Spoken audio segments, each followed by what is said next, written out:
Professor Yunus পুরা রাষ্ট্র ব্যবস্থাটাকে একটা দুর্যোগের মধ্যে ঠেলে দিচ্ছে। বাদ দেবার মুরত নাই, কিল দেবার গোসাই হয়েছেন।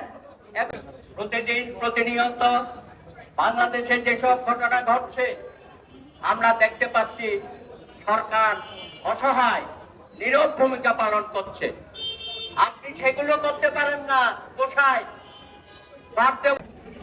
গত 11 মাসে বাংলাদেশকে যে পথে নিয়ে যাচ্ছে, আমরা সব সময় বলি যে প্রফেসর ইউনূস পুরা রাষ্ট্র ব্যবস্থাটাকে একটা দুর্যোগের মধ্যে ঠেলে দিচ্ছে।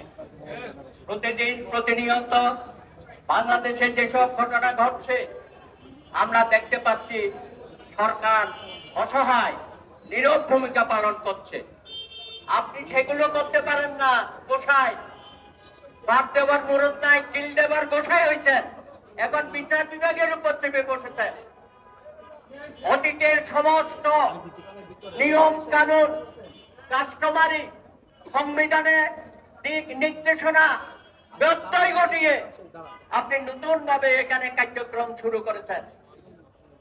আপনি হাইকোর্ট বেঞ্চকে আবার বিভক্তি আনার জন্য বিভিন্ন জায়গায় পার্মানেন্ট বেঞ্চ করার নামে ইউনিটারি সিস্টেম অফ গভর্নমেন্টকে আপনি ধ্বংসের দিকে ঠেলে দিচ্ছেন।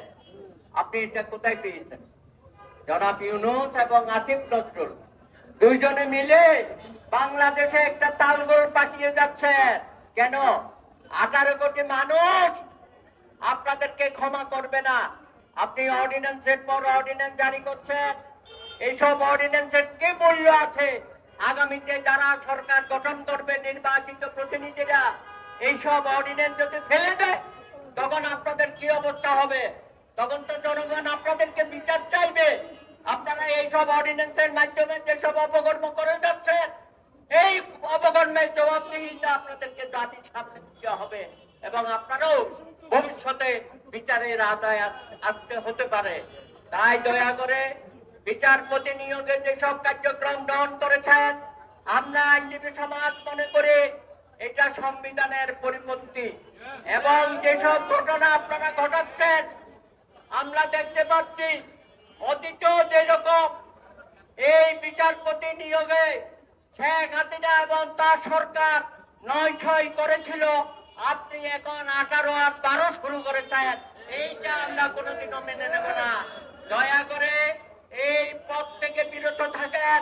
যতদূর করেছেন আর যেন একদম এই বিচারপতি নিয়োগের ক্ষেত্রে এই ধরনের কার্যক্রম গ্রহণ না করেন, কারণ আপনারা ইতিমধ্যেই বিতর্কিত হয়েছেন।